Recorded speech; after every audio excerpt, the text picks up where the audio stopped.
आपको national TV पर सुनकर कि आप राजनीति की बात न करके कभी राहुल जी की बात कर रहे हो, कभी कुछ। अरे मैं बता देती हूँ, आज इस देश के सारे संस्थान रो रहे हैं और हर रोज उनको सुप्रीम कोर्ट से फटकार लग रही है। ये हाल तो कर दिया प्रधानमंत्री नरेंद्र मोदी जी ने सारे संस्थानों का। एसबीआई का क्या भरोसा रह गया, जो 200 साल पुरानी जो बैंक है इस देश में और जिस पर करोड़ों लोग विश्वास करते थे, आप लोगों ने उनको कहीं का नहीं छोड़ा। उस बैंक का आपने चुनाव आयोग पर प्रश्न चिन्ह लगा दिया, आपने किसको छोड़ा बताइए। और आप बात कर रहे कि राहुल है ना, आप बात कर रहे, लेकिन मेरा सवाल रह गया प्रेम जी, एक लास्ट कल इंटरवेंशन, हम मुद्दा पे बात कर रहे हैं। बहन कांचना सुनिए, जनतंत्र की ताकत देखिए।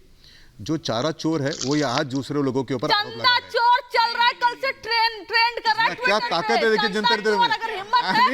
जो नौकरी के बदले में जमीन हड़प लेगा वो दूसरे पर आरोप लगाएगा, और जो पारिवारिक पार्टी है वो दूसरे पर आरोप लगाएगा। एक मिनट के कर देखिए, अभी प्रेम जी और घनेंद्र भारद्वाज जी का एक भी रिएक्शन नहीं आया, लेकिन प्रेम जी देखिए पीडीएफ फाइल में जाए, बहुत दिलचस्प होने वाला है इस बार का चुनाव।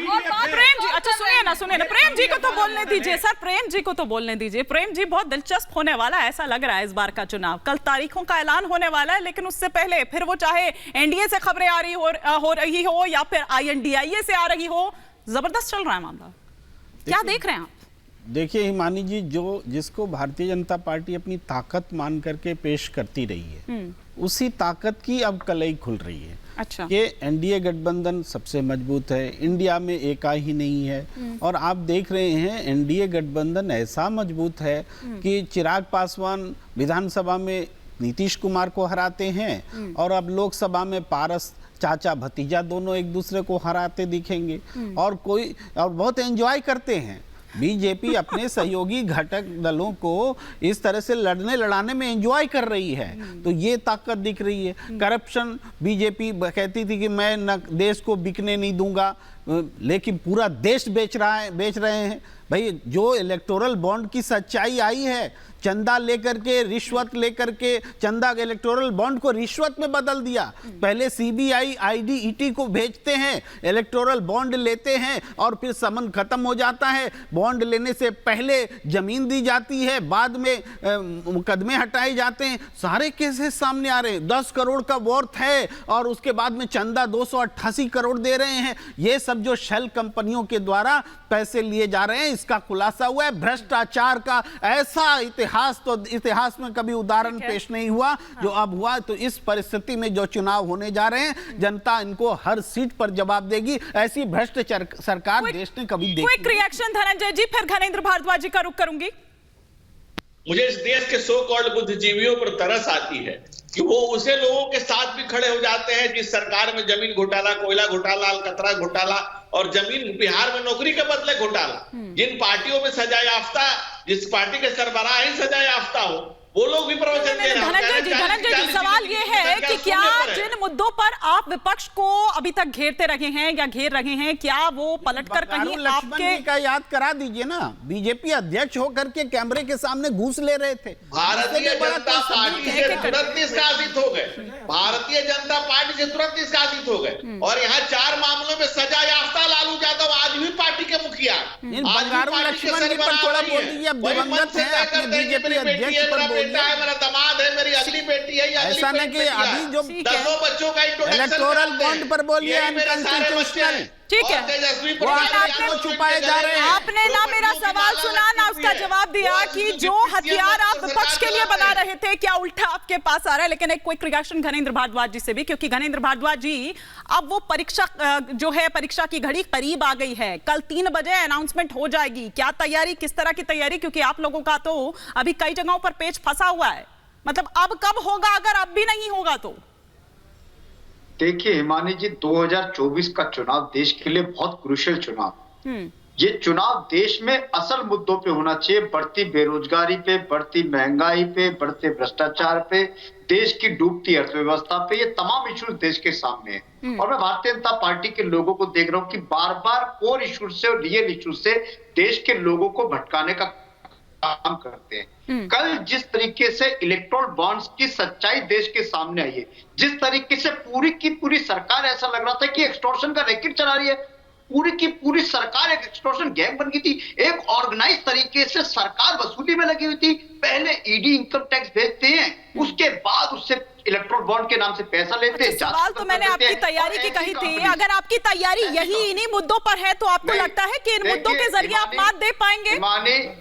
माने देश में निश्चित तौर पर ये बढ़ती महंगाई, बढ़ती बेरोजगारी, बढ़ता भ्रष्टाचार, महिलाओं पे बढ़ते अत्याचार, एक आंदोलन नहीं देखा आपके जरिए, आप लोगों के जरिए, आप हो, दुष्यंत जी हो, कंचना जी हो, आप लोगों ने इन मुद्दों को उस तरह से उठाया ही नहीं, उठाया ही नहीं। हाँ गणेंद्र जी, एक मिनट, गणेंद्र जी, गणेंद्र जी, हाँ हाँ।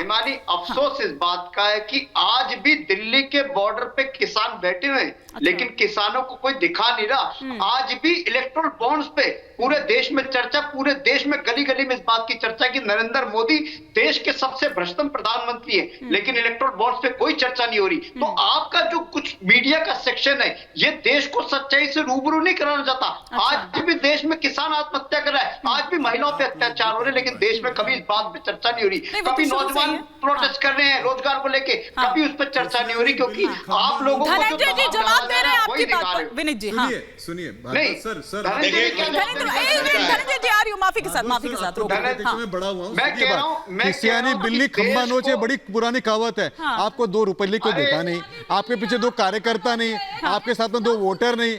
आप जो है, जो सक्षम है, उसको यही बोल बोल के खाली सीनाजोरी करेंगे कि देखिए उसके पास बॉन्ड आ गया, देखिए उसके पीछे आएगा।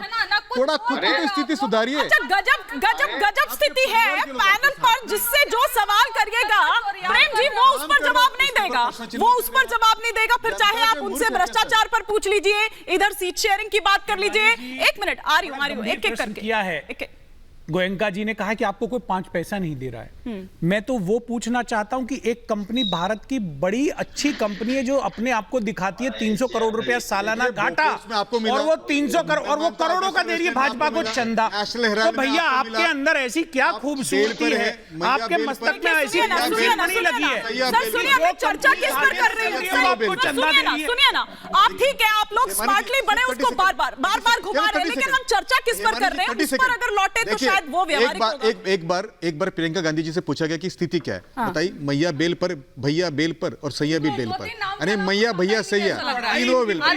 कोई इतना बता दीजिए, कोई नेशनल हेराल्ड में मुद्दा क्या है, आज क्या मुद्दा है, उस पर रहते हैं ना। अरे लेकिन कंचना जी, आपने मुद्दा बताया ही नहीं ना। आप बता, एक सेकंड देखिए, 11 सीट मांग रहे हैं। एक सेकंड, इलेक्टोरल बॉन्ड चुनाव का कोर इशू है, उसके चारों तरफ चुनाव होगा। 1 सेकंड, 11 सीट्स मांग रहे हैं, आप देंगे कि नहीं? हाँ या ना? 40 हाँ या ना? 40 सीटों पर आपने स्मार्टली प्ले कर लिया एक बार। 40 सीटों पर मुद्दों पर लड़ रही है, पत्ते नहीं खोलेंगे। पर एक मुद्दा चंदा चोरी भी है, और चंदा चोर उस पर विश्वास क्यों नहीं है, ये बता दीजिए ना, क्योंकि हर जगह से 40 जीते, 40 में से पूरे राष्ट्र में 40 जीतेगा। सही बोला, मान गया, पूरे राष्ट्र में 40 जीतेगा। देखिए, अब इन्होंने कहा है पूरे राष्ट्र में 40 सीट जीतेगा। आपने कहा ना, मैंने कहा ना।